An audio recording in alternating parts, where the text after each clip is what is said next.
హరే కృష్ణ, అందరికీ స్వాగతం. ఈరోజు మనం శ్రీమద్ భాగవతంలో 12వ స్కందం 6వ అధ్యాయం పరీక్షిత్ మహారాజు పరమపదమును పొందుట అనేటువంటి అధ్యాయాన్ని మనం చూడబోతున్నాము.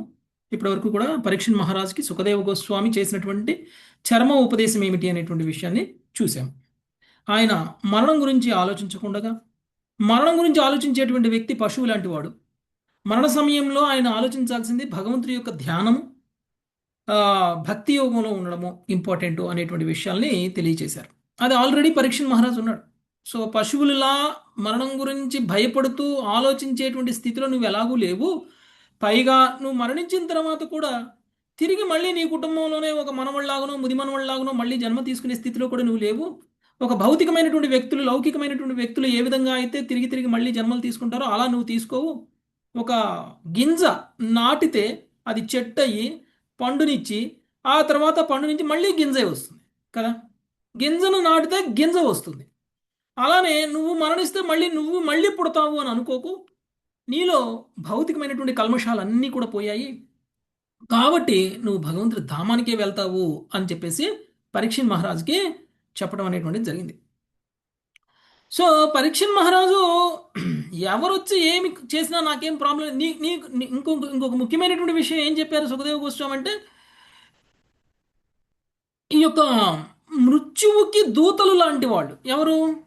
బ్రాహ్మణుడు కానీ, బ్రాహ్మణుడి శాపం కానీ, లేకపోతే తక్షకుడు కానీ, వాళ్ళు నిన్నేమీ చేయలేరు.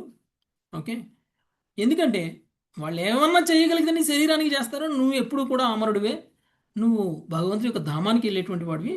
సో తప్పకుండా నువ్వు ధామానికి వెళ్తావు అనేటువంటి విషయాన్ని కన్ఫర్మ్ చేసేసి చెప్పేశారు పరీక్షిత్ మహారాజు. పరీక్షిత్ మహారాజు గురించి సుఖదేవ గోస్వామి. సో అంతకంటే సక్సెస్ఫుల్ జీవితం అనేటువంటిది ఏ వ్యక్తికి కూడా ఉండదు. ఎవరికి ఇంతకు ముందు చెప్పారో లేదో ఇలా వాళ్ళ వాళ్ళ గురువులు నువ్వు భగవంతుడి ధామానికి వెళ్తావు అనేటువంటి విషయం చివరికి పాండవులకు కూడా వాళ్ళ గురువు ఎవరైనా ఉంటే చెప్పారో లేదో, కానీ పరీక్షిత్ మహారాజుకి మాత్రం తన గురువు అయినటువంటి సుఖదేవ గోస్వామి తెలియచేయడం అనేటువంటిది జరిగింది. ఇంకా చెప్పాల్సిందంతా చెప్పేశాను. కృష్ణ కథను చెప్పేశాను. నువ్వు అడిగినటువంటి ప్రతి ప్రశ్నకి సమాధానంగా నేను నీ కృష్ణ కథను మొత్తం చెప్పేశాను. ఇక ఇంకా ఏం చెప్పమంటావు, నీకు ఇంకా ఏం తెలుసుకోవాలన్నది నీకు అని చెప్పేసి పరీక్షిత్ మహారాజ్ని సుఖదేవ గోస్వామి అడగడం అనేటువంటిది జరిగింది. సో అంతవరకు మనము చదువుకున్నాం. ఈరోజు 6వ అధ్యాయం చూద్దాం. ఈరోజు 6వ అధ్యాయం వచ్చేసి పరీక్షిత్ మహారాజు పరమపదమును పొందుట. ఓకే, అంటే ఇక శాపము క్లోజ్, అంటే శాపము తీరేటువంటి సమయం వచ్చింది. ఇంకా తక్షకుడు వచ్చి కాటు వేసేటువంటి సమయం వచ్చింది పరీక్షిత్ మహారాజుని. సో ఈ విధంగా పరీక్షిత్ మహారాజు ఈరోజు పరమపదాన్ని పొందేటువంటి సమయం వచ్చింది. ఆ స్టోరీని మనం ఈరోజు చూద్దాం. ప్రమీల మాతాజీ సారాంశం చదవండి. హరే కృష్ణ ప్రభు. 6వ అధ్యాయము పరీక్షిత్ మహారాజు పరమపదమును పొందుట. పరీక్షిత్ మహారాజు మోక్షమును పడియుట, జనమేజయుడు సర్పములన్నింటినీ చంపుటకు యాగము చేయుట, వేదముల మూలము శ్రీల వ్యాసదేవుడు వేద విభజన చేయుట ఈ అధ్యాయం నందు వర్ణించబడినది. పురాణ సంహితము ఉత్తమ శ్లోకుడకు భగవానుని అమృతమయ లీలాపూర్ణముగాను శ్రీమద్ భాగవతమును వినినంతటా తాను దివ్యమగు అభయత్వ స్థితిని పరబ్రహ్మముతో ఏకత్వమును పొందితినని పరీక్షిత్ మహారాజు శ్రీ సుఖదేవ గోస్వామితో పలికెను. అతని అజ్ఞానము నశించెను. శ్రీ సుఖదేవ గోస్వామి కరుణచే అతడు దేవదేవుడకు శ్రీహరి యొక్క దివ్యమంగళ రూపమును దర్శించగలిగెను. తత్ఫలితముగా అతడు మృత్యుభయమును విడిచిపెట్టెను. పిమ్మట పరీక్షిత్ మహారాజు తన చిత్తమును శ్రీహరి పాదపద్మముల చెంత నిలిపి ప్రాణమును విడిచుటకు అనుమతిని కోరెను. దానిని అనుమతించిన వాడై శ్రీ సుఖదేవుడు లేచి వెడలిపోయిను. తదనంతరము పరీక్షిత్ మహారాజు సకల సంశయ దూరుడై యోగాసనుడై పరమాత్మ ధ్యానమునందు మగ్నుడయ్యను. అప్పుడు తక్షకుడు బ్రాహ్మణుని వేషములో వచ్చి కాటువేయగా రాజర్షి దేహము వెంటనే కాలి భస్మమయ్యను. పరీక్షిత్ మహారాజు తనయుడైన జనమేజయునికి తండ్రి మరణ వార్త తెలిసినంతనే సకల సర్పములను నశింపజేసే ప్రయోజనముతో ఒక యాగమును ఆరంభించెను. తక్షకుడు ఇంద్రుడి నుండి రక్షణమును పొందినను మంత్రములచే ఆకర్షితుడై అగ్నిలో పడబోయిను. అంగీరసుడు తనయుడైన బృహస్పతి అది గాంచిన వాడే జనమేజయుని చెంతకు వచ్చి దేవతల అమృతమును త్రాగిన కారణమున తక్షకుడు అవధ్యుడని పలికెను. జీవులందరూ తమ పూర్వ కర్మ ఫలములను అనుభవించే తీరవలనని కూడా అతడు తెలిపెను. అందువలన ఆ యజ్ఞమును విడిచిపెట్టుమని తెలుపగా జనమేజయుడు ఆ వాక్కులను ఒప్పుకుని వాడే యజ్ఞమును నిలిపివేసెను. అటు పిమ్మట శ్రీ శౌనకుని ప్రశ్నలకు ప్రత్యుత్తరముగా సూత గోస్వామి వేద విభాగములను వర్ణించెను. పరమేశ్వరియగు బ్రహ్మదేవుని హృదయం నుండి సూక్ష్మగు దివ్యనాదము, దాని నుండి మహాశక్తి పూర్ణము స్వప్రకాశమానమునగు ఓంకారము వెలువడిను. ఈ ఓంకారము ద్వారా బ్రహ్మదేవుడు మూలవేదమును బ్రహ్మర్షులకు మరీచాది తన తనయులకు వాటిని బోధించెను. ఈ వేద జ్ఞానము ద్వాపర యుగాంతరము వరకు గురు పరంపరా రూపమున వ్యాపించినదై తదనంతరము వ్యాసదేవునిచే 4 భాగములుగా విభజింపబడి 4 సంప్రదాయముల ఋషులకు సంహిత చతుష్టయము బోధించెను. యజ్ఞవల్క్య ఋషి తన గురువుచే త్యజించబడినప్పుడు అతని వలన పొందిన మంత్రములను వదిలివేయవలసి వచ్చెను. యజుర్వేద మందలి నూతన మంత్రములను బడియుటకై అతడు సూర్య భగవాను అర్చించెను. శ్రీ సూర్యదేవుడు అతని కోరికను నెరవేర్చెను. హరే కృష్ణ ప్రభుజీ. ప్రణామం. ఇలా 2 కథలు ఉన్నాయి. జనమేజయ మహారాజు పాములన్నింటినీ చంపేయడం కోసం ఆయన చేసినటువంటి యజ్ఞము ఉంది. దానికంటే ముందు పరీక్షణ్ మహారాజుని తక్షకుడు కాటు వేయడం, బ్రాహ్మణుడి వేషంలో రావడం. ఓకే, ఈ 2 ఉన్నాయి. సో తర్వాత వేదాలని పఠించడం, బ్రహ్మదేవుడి నుంచి ఓంకారం రావడం అన్నీ ఉన్నాయి అన్నమాట. ఓకే, సో మీరు వెనకాల చూస్తే 3 స్టోరీలు అందులో ఉన్నాయి.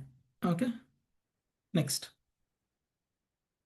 శ్రీవాణి మాతాజీ మొదటి శ్లోకం. సూత ఉవాచ सूत उवाच ఏతన్నిశమయా మునినాభిహితం పరీక్షిన్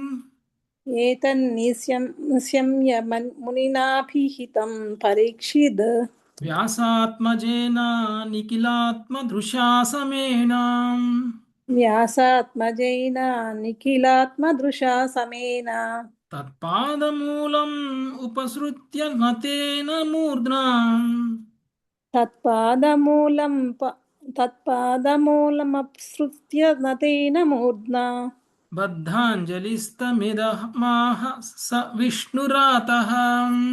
బద్ధాంజలిస్తమిదమాహ స విష్ణురాతః. సూత గోస్వామి పలికెను. ఆత్మదర్శి సమదర్శి వ్యాసనందుడనైన సుఖదేవ గోస్వామిచే వర్ణితమైనంతయును వినిన పిమ్మట పరీక్షిన్ మహారాజు వినయముతో అతని చరణకమలమును సమీపించెను. జీవితాంతము విష్ణు రక్షణ ముందే నిలిచిన ఆ రాజు ఆ పాదపద్మముల చెంత శిరమును వంచి నమస్కరించిన వాడై పిదప చేతులు జోడించి ఇట్లు పలికెను. భాష్యము. సుఖదేవ గోస్వామి పరీక్షిన్ మహారాజుకు బోధ చేయనప్పుడు అచట నన్ను ఋషుల్లో కొందరు నిరాకార తత్వవేత్తలు ఉండిరని శ్రీల విశ్వనాథ చక్రవర్తి ఠాకూర్లు పలికిరి. గడిచిన అధ్యాయం నందు సుఖదేవ గోస్వామి అటు యోగులకు ప్రశ్నత కలిగడి రీతిలో ఆత్మతత్వమును పలికినని సమయన అను పదమును సూచించును. హరే కృష్ణ. సో సూత గోస్వామి చెప్తున్నారు. సూత గోస్వామి ఎక్కడి నుంచి వచ్చారు సడన్ గా? ఇప్పుడు దాకా సుఖదేవ గోస్వామి పరీక్షణ్ మహారాజ్ మధ్య కదా డిస్కషన్ జరుగుతుంది. పరీక్షణ్ మహారాజు ఇక వెళ్ళిపోతున్నారు కదా ప్రభుజీ. ఇక సూత గోస్వామి నుంచి ఇక సౌనకాది ఋషులు తెలుసుకోవాలని ప్రయత్నం చేస్తున్నారు. ఈ డిస్కషన్ సౌనకాది ఋషులకి సూత గోస్వామికి మధ్య జరుగుతున్నటువంటి డిస్కషన్ ఇది. ఏదైతే పరీక్షణ్ మహారాజ్కి సుఖదేవ గోస్వామి మధ్య జరుగుతున్న చర్చ ఉందో అదే చర్చని ఆయన వాళ్ళిద్దరు అలా మాట్లాడుకున్నారు. వాళ్ళిద్దరు సంభాషణలో సుఖదేవ గోస్వామి ఇలా చెప్పారు అని. సూత గోస్వామి కదా సౌనకాది ఋషులకి చెప్పేది కలియుగ ఆరంభం. సో కలియుగ ఆరంభానికి వచ్చేసారు మళ్ళీ. ఓకే, సౌనకాది ఋషులకి చెప్తున్నారు సూత గోస్వామి ఏమని?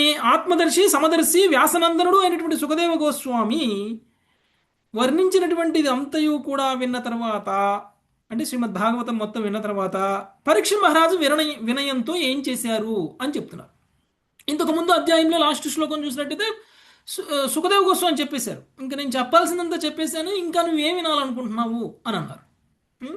అన్నప్పుడు మరి మాట్లాడాలి కదా. మరి పరీక్షణ్ మహారాజు మాట్లాడబోతున్నారు అనేటువంటి విషయాన్ని సూత గోస్వామి చెప్తున్నారు. ఓకే, ఆయన మాట్లాడే ముందు ఏం చేశారో చూడండి. వినయంతో సుఖదేవ గోస్వామి యొక్క చరణ కమలాలను సమీపించి జీవితాంతము విష్ణు రక్షణ ముందే నిలిచినటువంటి ఆ రాజు ఆ పాదముల చెంత శిరమును వంచి నమస్కరించిన వాడై పిదప చేతులు జోడ్చి ఇట్లు పలికెను. చూడండి పరీక్షణ్ మహారాజు యొక్క వినయం చూడండి. స్వయంగా భగవంతుడితోనే రక్షణ పొందుతున్నటువంటి పరీక్షణ్ మహారాజు కూడా సుఖదేవ గోస్వామికి ఎలాంటి రెస్పెక్ట్ ఇవ్వాలో అలాంటి రెస్పెక్ట్ ఇచ్చాడు. ఒక గురువుకి ఇవ్వాల్సినటువంటి రెస్పెక్ట్. ఒక గురువు నుంచి తన జ్ఞానం పూర్తిగా పొందిన తర్వాత తను ఆ గురువుని గౌరవించాల్సినటువంటి విధానం. సో ఆ గురువు యొక్క పాదాలను నమస్కరించి, అంటే తన శిరస్సుని పాదాలకు తగిలేలా నమస్కరించారు. ఓకే, సింబాలిక్గా నమస్కరించడం కాదు, తన శిరస్సును వంచి నమస్కరించి చేతులు జోడించి ఆయన మాట్లాడుతున్నారు. ఏం మాట్లాడుతున్నారు పరీక్షణ్ మహారాజు చూద్దాం. శిరీష మాతాజీ. రాజోవాచ రాజోవాచ ఇతోస్మ్యనుగృహీతోస్మి భవతా కరుణాత్మనా ఇతోస్మ్యనుగృహీతోస్మి భవతా కరుణాత్మనా శ్రావితో యచ్చ మే సాక్షాద్ అనాధి నిధనో హరిః. శ్రావితో యచ్చ మే సాక్షాత్ అనాది నిధనో హరిః. పరీక్షిన్ మహారాజు పలికెను, నీ వంటి కరుణాత్ముడు ఘనుడు నా ఎడ ఇంతటి అనుగ్రహమును చూపించినందున ఇప్పుడు నా జీవిత లక్ష్యము నెరవేరినట్లే అయినది. ఆద్యంతరహితుడైన శ్రీహరి చరితమును నీవు స్వయముగా నాకు చెప్పితివి. హరే కృష్ణ ప్రభు. ఆది అంతము లేనటువంటి శ్రీహరి గురించి నువ్వు మొత్తం తెలియచేసావు, నాకు స్వయంగా నీవే తెలియచేసావు.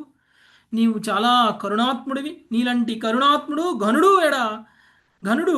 నాలాంటి వాని ఎడ ఇలాంటి అనుగ్రహం చూపినందున ఇప్పుడు నా జీవిత లక్ష్యము నెరవేరినట్లయింది అని చెప్తున్నారు. అంటే ఒక మనిషి యొక్క జీవిత లక్ష్యము అంటే సమస్త ప్రపంచాన్ని కూడా పాలించినటువంటి చక్రవర్తి లాంటి పరీక్షిన్ మహారాజు అంటున్నటువంటి మాట, కృష్ణ కథని వినడం కంటే ఇంకా వేరే లక్ష్యము లేదు అని.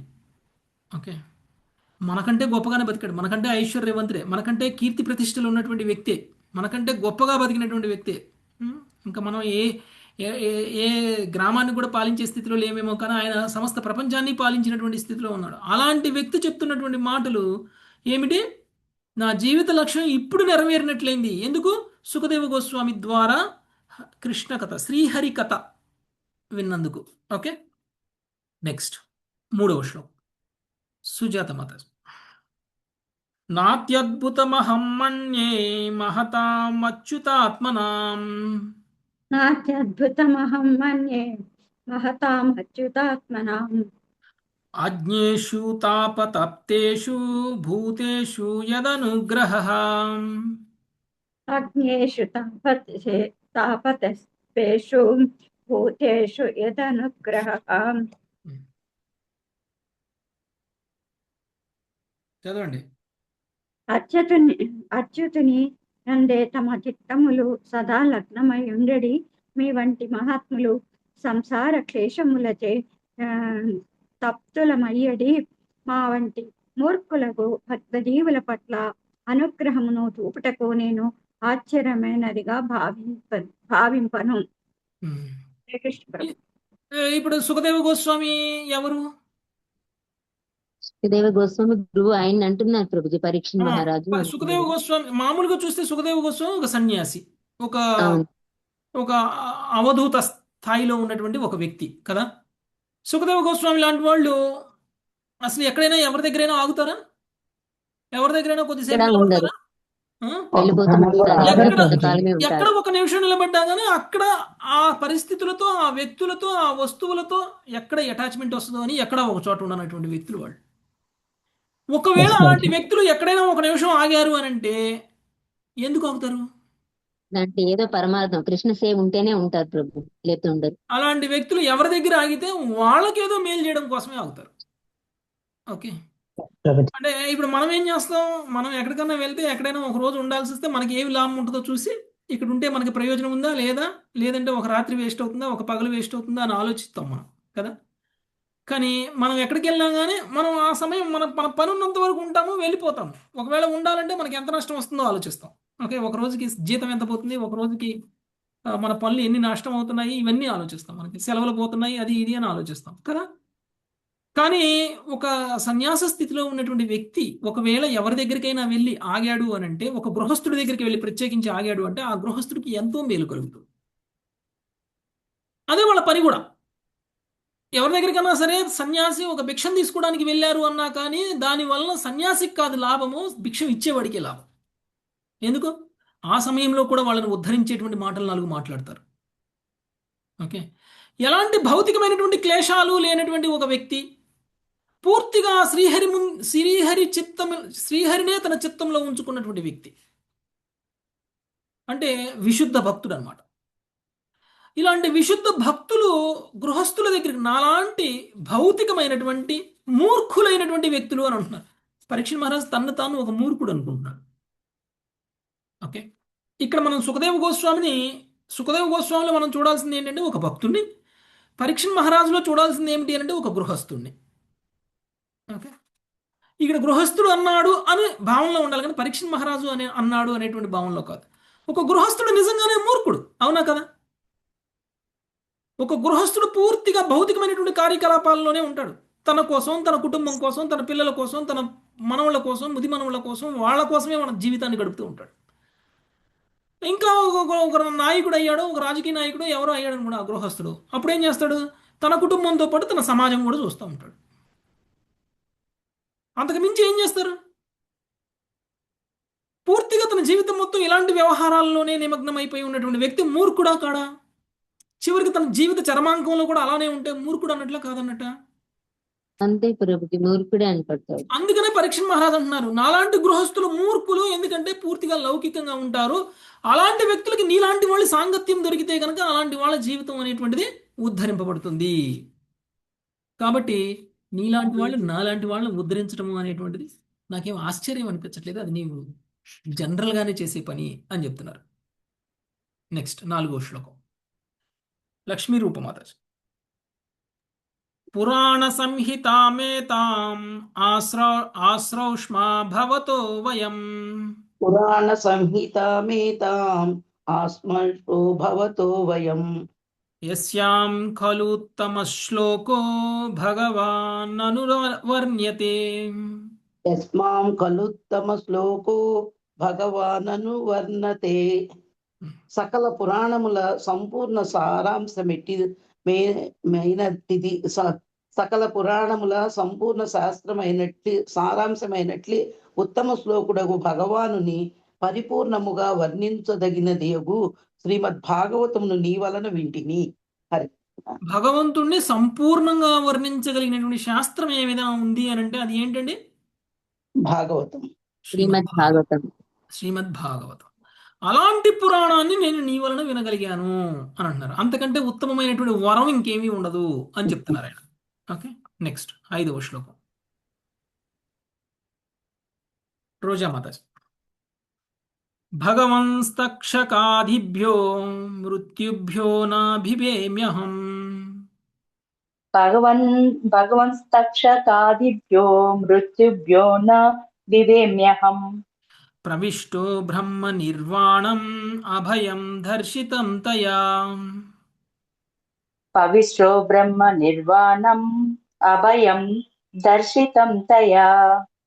దేవా, నీవు వెల్లడి చేసినది సమస్త భయములను నశింపజేయునది అగు విశుద్ధ పరబ్రహ్మయందు లగ్నమై ఉన్న కారణమున నేనిప్పుడు తక్షకునికి గాని ఏ ఇతర జీవునికి గాని నిరంతరము మృత్యువునకు గాని భయపడటలేదు. హరే కృష్ణ. నువ్వు చెప్పినటువంటి జ్ఞానాన్ని పొందడం వల్ల నిరంతరం నేను శ్రీహరినే గనక ధ్యానిస్తూ ఉన్నట్లయితే నాకు మరణానికి కానీ ఆ మరణం సంభవించడానికి కారణమైనటువంటి తక్షకుడుకు కానీ భయపడటం లేదు నేను అని చెప్పారు. అదే కోరుకుంటున్నాడు కదా పరీక్షిత్ మహారాజు నుంచి సుఖదేవ గోస్వామి కూడా. నువ్వు మరణ సమయంలో భయపడకు, నువ్వు మరణ సమయంలో నువ్వు చేయాల్సింది శ్రీహరిని ధ్యానించటం అనేటువంటి విషయాన్ని చెప్పారు. కాబట్టి నువ్వు శ్రీహరిని ధ్యానిస్తూ ఉన్నటువంటి నాకు తక్షకుడు ఎప్పుడు వస్తున్నాడు, కాటేస్తున్నాడా, పోతున్నాడా, నేను శరీరంలో ఉంటున్నానా, శరీరంలో ఉంటున్నా లేదా అనేది దాంతో సంబంధం లేదు. ఓకే, ఈ శరీరం నాది కాదు అనేటువంటి భావంలోనే ఆయన భగవంతుడి ధ్యానంలో ఉంటున్నాడు. కాబట్టి మృత్యువుకి నేను భయపడడం లేదు అని చెప్పారు. నెక్స్ట్ 6వ శ్లోకం, మల్లేశ్వరి మాతాజీ. అనుజానీహి మాం బ్రహ్మన్ వాచం యచ్చామ్యదోక్షజే. అనుజానీహి మాం బ్రహ్మన్ వాచం యచ్చామ్యదోక్షజే. ముక్త కామాశయం చేత ప్రవేశ్య విసృజామ్యసూన్. ముక్త కామాశయం చేతః ప్రవేశ విసృజామ్యసూన్. బ్రాహ్మణుడా, నా వాకులను సమస్తేంద్రియ వృత్తులను అదోక్షజుని ఎందు సమర్పించుటకు నీ అనుమతిని కోరుచున్నాను. విషయవాంఛరహితమైన నా చిత్తమును అతని యందే లగ్నము చేసి ఆ విధముగా నా ప్రాణమును విడిచెదను. ప్రిప్పల్ వారి భాష్యమునికి జై. నీవు ఇంకేమి వినగోరెదవు అని సుఖదేవ గోస్వామి పరీక్షిత్ మహారాజును అడిగాను. తాను శ్రీమద్ భాగవత సందేశమును చక్కగా నెరిగితిననియు ఇక ఎటువంటి చర్చ లేకుండా భగవద్ధామునకు వెడులుటకై సిద్ధముగా ఉంటిననియు ఇప్పుడు పరీక్షిత్తు సమాధానం మొసగుచున్నాడు. Thank you Prabhuji. ఇప్పుడు ఇంకొక ముఖ్యమైనటువంటి విషయం మనం తెలుసుకోవాల్సింది ఒకటి ఉంది. మనం కేవలం వినడమే కాదు కదా, కేవలం 24 గంటలు మనకు రోజులో టైం ఉండే 24 గంటలు కేవలం ఎవరైనా క్లాసులు చెప్తా ఉంటే కూర్చొని విందాం విందాం విందాం విందాం అని కాదు. ఈ క్లాస్ అయిపోయిన తర్వాత ఇంకో క్లాసు, ఇంకో క్లాస్ అయిపోయిన తర్వాత ఇంకో క్లాసు, ఆ క్లాస్ అయిపోయిన తర్వాత ఇంకో క్లాసు. 24 గంటలు వింటమే కాదు, విన్నదాన్ని ఆచరించడానికి, సాధన చేయడానికి అవసరమైనటువంటి సమయాన్ని కూడా మనం ఉంచుకోవాలి మన జీవితంలో. ఓకే, పరీక్షిత్ మహారాజుకి సుఖదేవ గోస్వామి చెప్పమంటే ఇంకా చెప్పడానికి సిద్ధంగా ఉన్నాడు. మరణ సమయం వరకు ఇంకా కృష్ణలీలను వినుకుంటూ ఉండొచ్చు ఆయన. కానీ ఆయన ఏమంటున్నాడు, నువ్వేం చెప్పావో అది చేయడానికి నాకు సమయం కావాలి ఇప్పుడు మరణ సమయంలో. అందుకనే ఇప్పుడు నేను చెయ్యాల్సిందల్లా ఏమిటి అని అంటే, నా కర్మలన్నింటినీ భగవంతుడికి అర్పిస్తా, నన్ను నేను భగవంతుడికి అర్పించుకుంటా, నా చిత్తాన్ని కూడా నేను భగవంతుడికి అర్పిస్తా, నువ్వు చెప్పిన విధంగా నేను ధ్యానంలో ఉంటా, భగవంతుడి ధ్యానంలో ఉంటాను, భగవంతుడి యందు లగ్నం చేస్తాను నా మనసు అని అంటున్నారు. అంటే ఏం చేస్తా అంటున్నారు, సాధన చేస్తాను అని అంటున్నారు. ఓకే, సో వినాలి, శ్రవణం చేయాలి, కీర్తన చేయాలి, కానీ సాధన చేయను అంటే కుదరదు ప్రభుజీ, దానివల్ల అంత ఫలితం దక్కదు. కాబట్టి సాధన 100% చేయాలి, 100% చేయాలి. సాధన చేసే టైంలో సాధన చేయాలి. సాధనని వదిలేసి నేను ఆ సేవ చేస్తాను, ఈ సేవ చేస్తాను అని అంటే, ప్రభుపాదుల వారు కూడా ఎవరైనా ఒక ఆయన పొద్దున్నే 4ంటికో 3ంటికో లేచి టెంపుల్కి వచ్చి టెంపుల్ అంతా క్లీన్ చేసి 4:30కి మంగళారతి స్టార్ట్ అవుతుంటే ఆ మంగళారతికి టెంపుల్ అంతా ఏర్పాటు చేయడం అనేటువంటిది ఆయన పని. మళ్ళీ ఆయన మంగళారతి స్టార్ట్ అయిపోయిన తర్వాత ఆయన కూడా మంగళారతి చూసుకుని ఆ తర్వాత వెళ్ళిపోయేవాడు. మళ్ళీ ఆ తర్వాత మంగళారతి అయిపోయిన తర్వాత అందరూ చాంటింగ్లు చేసుకోవడానికి ఏర్పాటు చేసేవాడు. ఆ తర్వాత బ్రేక్ఫాస్ట్ ప్రసాదంకి ఏర్పాట్లు చేసేవాడు. ఇలా కంటిన్యూస్గా చేస్తూ ఉన్నాడు ఆయన, సేవలు చేస్తున్నాడు. ఎంత గొప్పగా సేవ చేస్తున్నాడండి టెంపుల్లో. లేచిన కాడి నుంచి పొద్దున్నే 3ంటి కాడి నుంచి రాత్రి పడుకునే 12 గంటల వరకు టెంపుల్ సేవనే చేస్తూ ఉన్నాడు. ఓ 4-5 రోజులు చూశాడు ప్రభుపాదుల వారు. చూసి ఒకరోజు పిలిచారు, ఏం చేస్తున్నావు నువ్వు అని అన్నారు. నేను సేవ చేస్తున్నాను, నాకు ఇందులో చాలా ఆనందం వస్తుంది, నేను ఇలా కంటిన్యూ చేస్తున్నాను, నాకు చాలా ఆనందం వస్తుంది అని అన్నాడు. చాటింగ్ చేసావా అన్నారు. లేదు లేదు, నేను ఖాళీ ఉన్నప్పుడల్లా మధ్య మధ్యలో అప్పుడప్పుడు చేస్తుంటాను, చాంటింగ్ తర్వాత చేస్తాను, ఎందుకంటే ఇప్పుడు మంగళహారతికి ఏర్పాటు చేయడం, ఇప్పుడు మీరు క్లాస్ చెప్పబోతున్నారు, మీరు చెప్పబోయే క్లాస్కి ఏర్పాటు చేయడం, తర్వాత ప్రసాదాలు జరుగుతాయి వాటికి ఏర్పాట్లు చేయడం, వచ్చే భక్తుల్ని పోయే భక్తుల్ని రిసీవ్ చేసుకోవడం, ఇలాంటివన్నీ చేయడం నాకు అదే కదా భగవత్ సేవ అంటే అని అన్నారు. మీరు చెప్పినట్టే ఉంటున్నాను కదా అని అన్నారు. ఆయన అన్నారు, ఇవన్నీ మానేసి నువ్వు ముందు చాంటింగ్ చేయనన్నారు. ఇవన్నీ మానేసి నువ్వు ముందు జపం చేయనన్నారు. నువ్వు సాధన వదిలేసి నేను అన్నీ చేస్తాను అంటే కుదరదు. ఓకే, శ్రవణం కీర్తనం కూడా ఇంపార్టెంటే, కానీ సాధన లేకపోతే, శ్రవణం చేసింది మనం ఆచరించేది ఎప్పుడు, భగవంతుడి యొక్క నామస్మరణ చేయాలి, భగవంతుడి యొక్క నామజపం చేయాలి. ఇది మనకి ఇవ్వబడినటువంటి సాధన. మనం వినేది కూడా దాన్ని చేయమని చెప్తుంటేనే వింటున్నాం మనం, కానీ దాన్ని చేసే సమయాన్ని మనం ఇవ్వలేదనుకోండి, సర్వీసెస్లో ఉండి నేను పొద్దున్నే మంగళారతికి వెళ్తాను, తర్వాత పూలు అల్లడానికి వెళ్తాను, ఆ తర్వాత భగవంతుడికి డ్రెస్సింగ్ సేవ చేయడానికి వెళ్తాను, ఆ తర్వాత వైష్ణవుల సేవ చేయడానికి వెళ్తాను, ఆ తర్వాత ఆ సేవ ఈ సేవ, 24 గంటల సేవలోనే ఉన్నాం అనుకో, సాధన ఎప్పుడు చేస్తాం? సేవే సాధన అవ్వదు, సేవే సాధన అవ్వదు, సేవే సాధన సాధనే. సాధనకి కేటాయించాల్సిన సమయం కేటాయించి ఆ తర్వాత మిగిలిన సమయాన్ని సేవకు కేటాయించాలి. సాధన వదిలేసి చేసేది సేవ కాదు. కొన్ని సందర్భాల్లో మనం ఏం చేస్తామండి, తర్వాత చేద్దాంలే, ముందు ఇప్పుడు టెంపుల్కి వెళ్దాం, తర్వాత చేద్దాంలే, ముందు అర్చన చేద్దాం, తర్వాత చేద్దాంలే, మనం అది చేద్దాం ఇది చేద్దాం అనుకుంటాం కదా. సాధన తర్వాత చేసేది కదా, సాధన ముందు చేయాలి, సాధన ఇప్పుడు చేయాలి, తర్వాతనే మిగిలిన సేవలు చేయాలి. ఓకే, కాబట్టి పరీక్షిత్ మహారాజ్ కూడా నువ్వు చెప్పిందంతా ఇప్పుడు ఆచరించే సమయం వచ్చింది నాకు, ఇప్పుడు నేను నువ్వు చెప్పిన విధంగా ధ్యానమగ్నుడు అవుతాను, నా కర్మని, నా చిత్తాన్ని, నా శరీరాన్ని మొత్తాన్ని కూడా భగవంతుడికి సమర్పిస్తాను అని చెప్పేసి అని అంటున్నారు. ఆ విధంగా ఆ చింతనలో నేను ప్రాణాన్ని వదిలేస్తాను అని అంటున్నారు. నెక్స్ట్ 7వ శ్లోకం, వేముల నరసింహారావు ప్రభు. అజ్ఞానంచ నిరస్తం మే జ్ఞాన విజ్ఞాన నిష్టయా, అజ్ఞానంచ నిరస్తమే జ్ఞాన విజ్ఞాన నిష్టయా, భవతా దర్శితం క్షేమం పరం భగవతః పదం, భవతా దర్శితం క్షేమం పరం భగవతః వదం. పరమ మంగళమైనట్టి భగవానుని పరమ రూపమును నీవు నాకు చూపితివి. నేనిప్పుడు జ్ఞాన విజ్ఞాన నిష్టను పొందితిని. నా అజ్ఞానము నశించినది. హరే కృష్ణ ప్రభుజీ. అజ్ఞానము నశించడము అని అంటే అజ్ఞానము నశించడము అంటే భగవంతుడికి సంబంధించినటువంటి జ్ఞానాన్ని తెలుసుకోవడం, ఆ భగవంతుడి చింతనలో ఉండగలగడం. ఇదే జ్ఞానం. మరణ సమయంలో మనం చేయాల్సిన పని ఇదే. అందుకు అవసరమైనటువంటి జ్ఞానాన్ని నువ్వు ఇచ్చావు కాబట్టి, ఒకవేళ నేను అజ్ఞానంతోనే ఉంటే ఇప్పుడు నేను లేచిపోయి మళ్ళీ నా వీలునామా చూసుకోవడమో లేకపోతే నా ఆస్తులు పంపకాలో ఏదో చేస్తుండేవాడిని. పరీక్ష మహారాజు అదే చేసేవాడా? తన మనవళ్ళను మనవరాళ్లను లేకపోతే కొడుకులను కూతుళ్లను ఎవరినో ఒకరు కలిసి, అయ్యా ఇంక నేను పోతున్నా, నా చివరి క్షణాలు వచ్చినాయి, ఇగో నీకు సంబంధించిన ఆస్తి ఇక్కడ ఉంది, ఇంత ఉంది, అక్కడ అంత ఉంది, ఇక్కడ ఇంత ఉంది అని అన్ని చెప్పుకుంటూ వస్తాడా పరీక్ష మహారాజు? ఒకవేళ అజ్ఞానంలో ఉంటే ఆ పనులు చేస్తాడు. నాకు అజ్ఞానం నశించింది అన్నాడు కాబట్టి ఇంకా భౌతికమైనటువంటి బంధాల పట్ల ఆలోచన చేసేటువంటి సమయం లేదు ఆయనకి. ఆయనకు ఉన్నదంతా భగవంతుడి గురించి ఆలోచన చేయడానికే ఇప్పుడు ఉంది సమయం. ఆయన చింతనలోనే ఇప్పుడు నేను నా ప్రాణాన్ని వదిలేసేటువంటి అవకాశాన్ని కల్పించావు. ఎందుకు? భగవంతుడు ఎవరు అనేటువంటి విషయాన్ని 10 స్కందాల పాటు 11 స్కందాల పాటు శ్రీమద్ భాగవతం మొత్తం కూడా పరీక్ష మహారాజు సుఖదేవ గోస్వామి తెలియచేశారు కాబట్టి అనేక సందర్భాల్లో అనేక మంది భక్తులు ప్రార్థనలు చేసినప్పుడు, తపస్సులు చేసినప్పుడు, సాధన చేసినప్పుడు భగవంతుడు దర్శనం జరిగితే అప్పుడు భగవంతుడు ఎలా ఉంటారు అనేటువంటి విషయాన్ని కొన్ని శ్లోకాల పాటు వర్ణించారు. మరి భగవంతుడు దర్శనం జరిగినట్టే కదండి. చూసిన వాళ్ళు ఇలా ఉంటాడు అని చెప్పండి మనకు కూడా చూపించినట్టే కదా. అందులోనూ సుఖదేవ గోస్వామి లాంటి వాళ్ళు ఇలా ఉంటాడు భగవంతుడు అని చెప్తే కళ్ళ ముందు చూసినట్టే అనిపిస్తుంది మనకి కదా.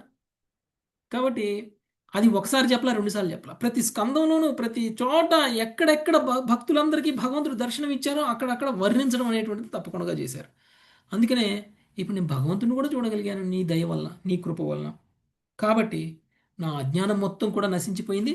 నీవు ఇచ్చినటువంటి జ్ఞానాన్ని నేను ఇప్పుడు ఉపయోగిస్తాను అని చెప్తున్నారు. నెక్స్ట్ 8వ శ్లోకం శేషరత్నం మాతాజీ. సూతౌవాచ ఇత్యుక్తస్తమనుజ్ఞాప్య భగవాన్ బాదరాయణి ఇత్యుక్తస్తమనుజ్ఞాస్య భగవాన్ బాదరాయణి జగామి భిక్షుభిః సాకం నరదేవేన పూజితః. జగామా భిక్షుభిః సాకం నరదేవేన పూజితః. సూత గోస్వామి పలికెను. ఆ విధముగా అర్చించబడిన వాడే వ్యాసనందనుడు పరీక్షిత్ మహారాజును అనుమతి నొసగెను. రాజుచే ఉపస్థితులకు ఋషులచే పూజితుడైన పిమ్మటాతుడు ఆ ప్రదేశం నుండి నిష్క్రమించెను. ఇలాంటి విశుద్ధ భక్తులు వాళ్ళ అవసరం లేని చోట, వాళ్ళ పని అయిపోయిన తర్వాత ఒక క్షణం కూడా ఉండరు. పరీక్షిత్ మహారాజు మరణ సమయం ఆసనం అవుతుంది కదా, మరణించేంత వరకు వెయిట్ చేద్దాం ఇక్కడ అని కూడా అనుకోలేదు ఆయన. పరీక్షిత్ మహారాజుకి ఆయన ఏం మేలు చేయాలో ఆ మేలు చేసేశారు. ఇంకా ఆయన ఉండనవసరం లేదు. పరీక్షిత్ మహారాజుకి జరగాల్సిన మేలు ఆల్రెడీ జరిగిపోయింది. ఇప్పుడు పరీక్షిత్ మహారాజు ఇంకా మీరు నాకు చెప్పాల్సింది ఏం లేదు, మీరు చెప్పింది ఆచరించడమే ఉంది అనేటువంటి విషయాన్ని కూడా చెప్పేశారు. ఇంకా సుఖదేవ గోస్వామికి ఏం పని ఉంది అక్కడ? ఇంకా సుఖదేవ గోస్వామికి ఏమైనా పని ఉందా? ఒక్క క్షణం కూడా ఆగలేదు అక్కడ. అందుకనే పరీక్షిత్ మహారాజుకి ఇక నేను వెళ్ళొస్తాను అని చెప్పేసి అక్కడి నుంచి వెళ్ళిపోవడం జరిగింది. ఇది ఎవరు చెప్తున్నారు? అక్కడే ఉన్న సూత గోస్వామి చెప్తున్నారు. అక్కడే ఉన్న సూత గోస్వామి ఇదంతా చూసి సౌనకాది ఋషులకి చెప్తున్నారు ఇలా జరిగింది అప్పుడు అని. Okay, next Shubhangi Mataji. పరీక్షిదపి రాజర్షిర్ ఆత్మాన్యాత్మానమాత్మనా. పరీక్షిదపి రాజర్షి ఆత్మాన్యాత్మానమాత్మనా. సమాధాయ పరం దద్యా వస్పంధాసుర్యథాతరు. సమాధాయ పరం దద్యా వస్పంధాసుర్యథాతరుః. ప్రాక్కూలే బర్హిష్యాసీనో గంగాకూల ఉదంముఖా. ప్రాకూలే బర్హిషాసీనో గంగాకూల ఉదంముఖః. బ్రహ్మభూతో మహాయోగి నిస్సంగచ్చిన్న సంశయః. బ్రహ్మభూతో మహాయోగి నిస్సంగశ్చిన్న సంశయః. పిమ్మట పరీక్షిన్ మహారాజు తూర్పు దిక్కుగా కొనలు కలిగిన దర్భాసనముపై ఉత్తరాభిముఖుడై గంగా తటమున కూర్చుండెను. యోగ పూర్ణత్వమును బడసిన వాడై అతడు పూర్ణ ఆత్మానుభూతిని పొందుచు నిస్సంగుడు సంశయ దూరుడనై ఉండును. ఆ రాజర్షి బుద్ధిచే మనస్సును ఆత్మయందు నిలిపిన వాడై పరబ్రహ్మ ధ్యానమున మగ్నుడయ్యెను. ప్రాణము చరించుట ఆపగా అతడు వృక్షము వలె నిశ్చలుడయ్యెను. Thank you Prabhuji. హరే కృష్ణ. పరీక్షిత్ మహారాజు తూర్పు దిక్కుగా కొనలు కలిగినటువంటి దర్భాసనములపై కూర్చొని ఉత్తరాభిముఖుడై గంగా తటమున కూర్చుండెను. యోగ పూర్ణత్వమును పడిసిన వాడై అంటే ఇక ధ్యానంలోకి వెళ్ళిపోయారు అనమాట. అతడు పూర్ణ ఆత్మానుభూతిని పొందుచు నిస్సంగుడు సంశయదూరుడునై ఉండును. ఆ రాజర్షి బుద్ధిచే మనస్సును ఆత్మయందు నిలిపిన వాడై పరబ్రహ్మ ధ్యానమున మగ్నుడయ్యను. ప్రాణము చెరించుట నాపగా అతడు వృక్షము వలె నిశ్చలుడయ్యను. ఇక ఆయన ఆయన ఆయన ధ్యానంలో ఉన్నప్పుడే ప్రాణం పోయిందనమాట. ఓకే, ధ్యానంలో ఉన్నప్పుడే నిశ్చలుడుగా అయిపోయాడు. ఇంక ప్రాణం చరించడం కూడా అయిపోయింది. ఓకే, సో పూర్తిగా భగవంతుడి యొక్క ధ్యానంలో ఉండిపోయారు నిస్సంగుడై. మనసు బయట విషయాల పట్ల ఎంగేజ్ అయి లేదు. మనసు ఎవరి మీద ఎంగేజ్ అయింది? లోపల. ఎట్లా?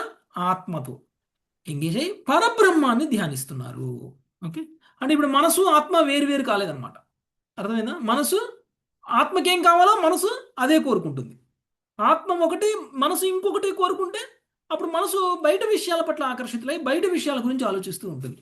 కానీ పరీక్షిత్ మహారాజ్కి ఇప్పుడు మనసు బయట విషయాలను ఆలోచించటం లేదు. అదే నిస్సంగుడు అవడము అంటే. ఇప్పుడు ఏం ఆలోచిస్తుంది? ఆత్మకి కావాల్సినటువంటి పరబ్రహ్మ గురించి ఆలోచిస్తుంది. నెక్స్ట్ 11వ శ్లోకం. సర్వరాజ్యమాత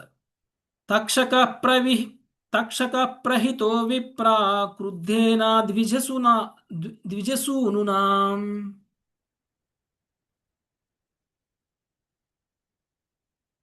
మళ్ళీ శ్రీమతి చదివారుగా మీరు?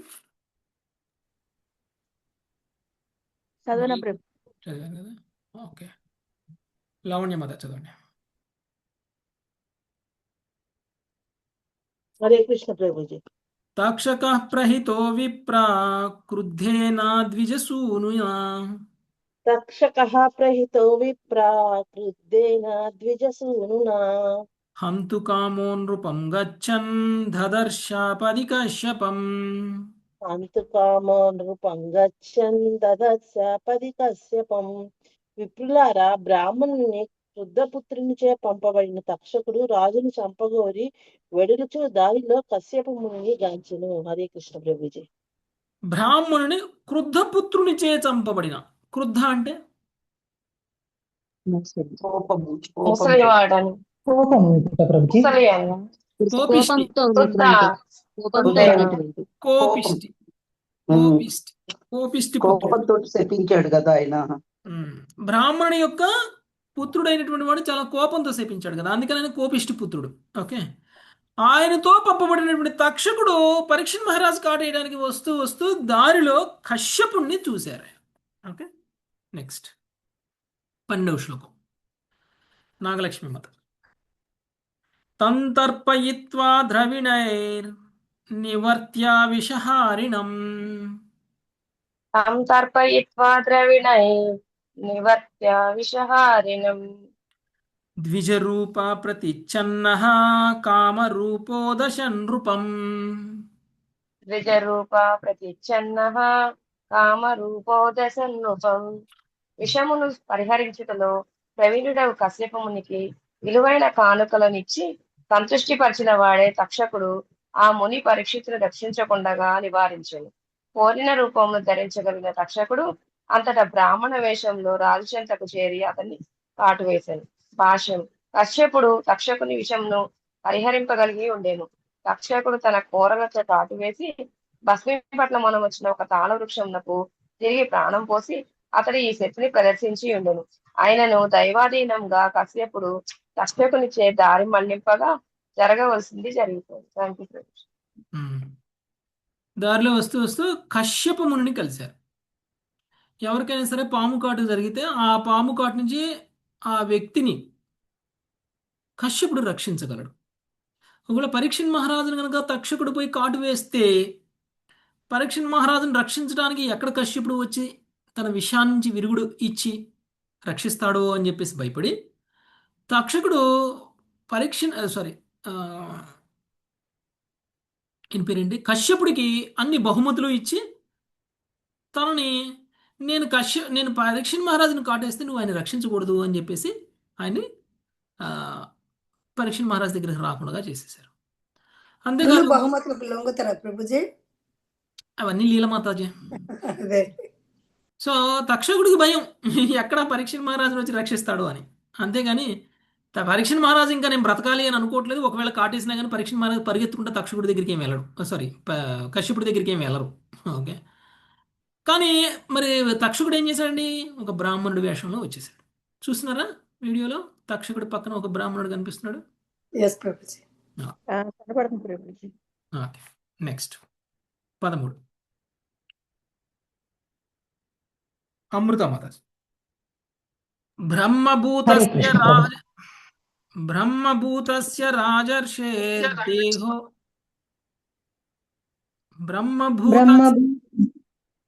చెప్పండి ప్రభుజీ. బ్రహ్మభూతస్య రాజర్షే దేహో హిగరలాగ్నినా. బ్రహ్మభూతస్య రాజర్షే దేవో హిగరలాగ్నినా. బభూవ భస్మసాత్ సద్యః పశ్యతాం సర్వదేహినాం. బహువా భస్మసాత్ సద్యా పశ్యతాం సర్వదేహినాం. విశ్వమందలి సకల జీవులు వీక్షించుచుండగా బ్రహ్మభూతుడగు రాజర్షి దేహము సర్ప విషాగ్ని చే వెంటనే భస్మమయ్యెను. హరే కృష్ణ ప్రభుజీ. విశ్వమందుల సకల జీవులు వీక్షించుచుండగా బ్రహ్మభూతుడగు రాజర్షి దేహము సర్ప విషాగ్నిచే వెంటనే భస్మమయ్యను. ఓకే, అందరూ చూస్తూనే ఉన్నారు. సకల జీవులు చూస్తుండగానే ఆ సర్పం వేసినటువంటి కాటు వలన భస్మం అవడం అనేటువంటిది జరిగింది. నెక్స్ట్ 14వ శ్లోకం. ఉమాపతి ప్రభు. హాహాకారో మహానాసీద్ భువి ఖేదిక్షు సర్వతః. ఆహాకారో మహానాసీద్ భువి ఖేదిక్షు సర్వతః. విస్మితా హ్యభవన్ సర్వే దేవాసుర నరాదయః. విస్మితా హ్యభవన్ సర్వే దేవాసుర నరాదయం. ధరణిపై సకల దిక్కుల యందు దివి యందు అహంకారములు చెలరేగను. దేవతలు, దానవులు, మానవులు, ఇతర జీవులు విస్మృతులైరి. దేవతలు, దానవులు, మానవులు, ఇతర జీవులు అందరూ విస్మృతులైపోయారు. పరీక్షణ్ మహారాజును తక్షకుడు కాటు వేయడం కారణంగా ఆ విష ప్రభావంతో, తక్షకుడు యొక్క విషం చాలా ప్రభావవంతమైనది. ఆ విష ప్రభావం వలన పరీక్షణ్ మహారాజే భస్మం అయిపోవడం అనేటువంటి జరిగింది. దీనివల్ల అందరూ కూడా ఆహాకారాలు చేస్తున్నారు, అందరూ కూడా విస్మితులు అయ్యారన్నమాట, దేవతలతో సహా. నెక్స్ట్ 15వ శ్లోకం. అక్షర సౌజన్య మాతాజీ. దేవదుందుభయోనేదుర్గంధర్వాప్సరసో జగుః. హరే కృష్ణ. దేవదుందర్భయోనేదుర్గ నందర్వ రసో జగుః. దేవదిందుభయోనేదుర్గంధర్వాప్సరసో జగుః. దేవదుందర్భయోనేదుర్గంధర్వ రసో జగుః. వవృషుః పుష్పవర్షాణి విబుధా సాధువాదినః. వవృషుః పుష్పవర్షాణి విబుధా సాధువాదినః. దేవలోకమున దుందుబులు మ్రోగినవి. గంధర్వులు అప్సరసులు గానము చేసిరి. దేవతలు పుష్పవృష్టిని కురిపించుచు ప్రశంసింపసాగిరి. భాష్యము. దేవతలతో పాటు బుధజనులందరూ తొలుత శోకించినను ఒక మహాత్ముడు భగవద్ధామమునకు వెడలినాడని వెంటనే తెలుసుకొనిది. నిక్కముగా అది ఉత్సవ కారణమయ్యను. Thank you Prabhuji. పుష్పవృష్టిని కురిపించి ప్రశంసించడం అనేటువంటి జరిగింది పరీక్షణ్ మహారాజుని. ఎవరు? దుందుబులు మోగిస్తూ దేవతలు, గంధర్వులు, అప్సరసులు గానం చేస్తూ ఉన్నటువంటి సమయంలో దేవతలు పుష్పవృష్టిని కురిపించుచూ ప్రశంసిస్తూ ఉన్నారు.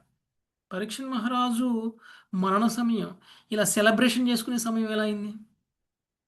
భగవద్ధామానికి వెళ్ళాడు కాబట్టి భగవద్ధామానికి ఒక విశుద్ధ భక్తుడు మరణిస్తే ఏడవలసిన అవసరం లేదు. ఓకే, ఒక విశుద్ధ భక్తుడు మరణిస్తే ఏడవలసిన అవసరం లేదు. ఎందుకు? విశుద్ధ భక్తుడికి ఇంకా మంచి జరుగుతుంది. ఇంకా ఎందుకండి అలాంటి వ్యక్తులు భౌతిక లోకంలో ఉండాల్సిన అవసరం ఏంటి? భౌతిక కష్టాలను ఇంకా అనుభవించాల్సిన అవసరం ఏంటి వాళ్ళకి? ముక్తికి అర్హులైనటువంటి వ్యక్తి ఇంకా ఉండాలి అని మనం అనుకున్నా కానీ ఆ ముక్తికి అర్హుడైనటువంటి వ్యక్తి అనుకోరు కదా. సో కాబట్టి పరీక్షిత్ మహారాజు వెళ్ళడం అనేటువంటిది కొంత రకంగా సెలబ్రేషన్ చేసుకోవడానికి కూడా ఒక కారణమైంది. ఎందుకంటే పరీక్షిత్ మహారాజు ఒక విశుద్ధ భక్తుడు కాబట్టి, ఆయన భగవద్ధామానికి వెళ్ళాడు అనేటువంటి విషయం వాళ్ళందరికీ తెలుసు కాబట్టి. నెక్స్ట్ 16వ శ్లోకం, మంజులత మాత.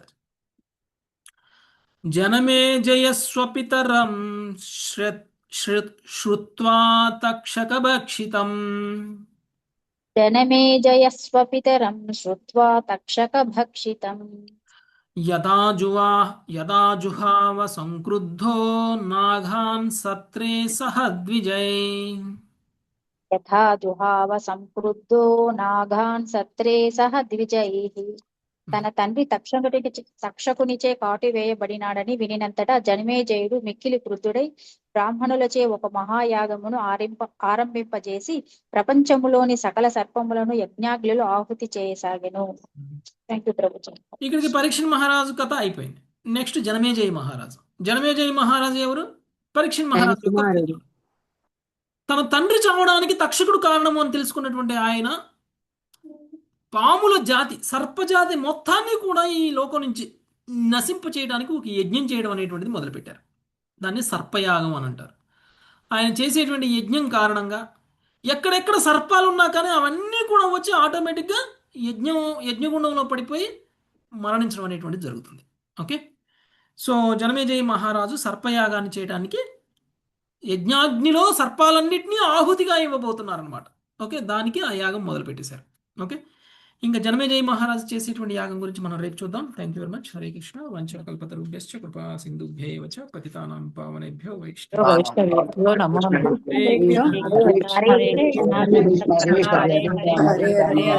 రామ హరే రామ.